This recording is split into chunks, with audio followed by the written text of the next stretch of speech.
abtamo insha Allah ta'ala waxaan aad ugu faraxsanahay in aan fursaddaanaytii aan helno aan ka qayb qaadano arin annaga qoyskeena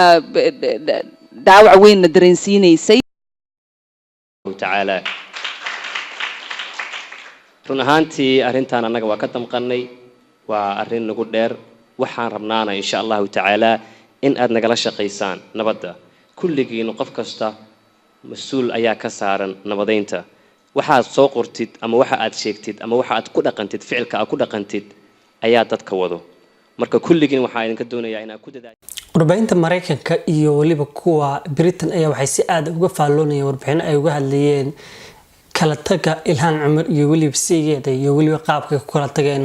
oo maalmahan aad ay ugu bixinayeen wargeysida waaweyn ka soo baxa Britain iyo waliba dalka Mareykanka Ilhaan Cumar iyo sigeeda ayaa la sheegay inay kala tageen khilaafaad culus oo soo food saaray kaasi oo salka ku hayay markii Ilhaan Cumar ay taageertay sida la sheegay inay dadka isku jinsiga isguursan karayaan taasoo la sheegay in khilaaf baasan ay ka dhex abuurtay xiriirkooda wargeyska The Daily Mail ka soo baxa dalka Ingiriiska ayaa waxa sheegay inay kala tageen Ilhaan Cumar iyo sigeeda Axmed Xirsi oo uu sheegay in hadda ku kala nool yihiin guri ku yaala magaalada Minneapolis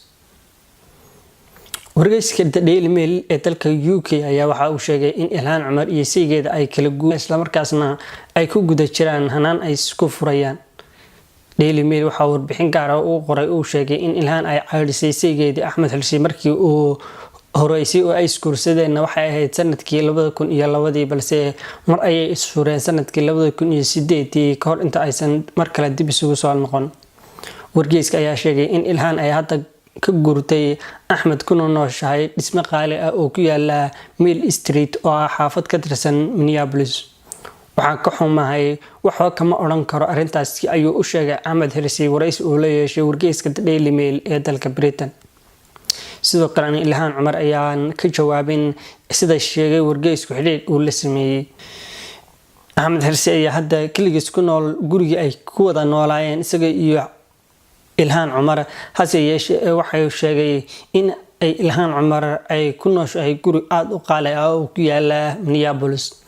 Axmed Xirsi ayaa sidoo kale xaaskiisu ku soo dhaweyn garoonka diyaaradaha ee Minneapolis Paul Airport markii ay toddobaadkii tagay ay ka soo laabatay magaalada Washington DC Ilhaan Cumar ayaa waxay wajahaysaa khilaaf xooggan oo ka soo food saaray madaxweynaha Mareykanka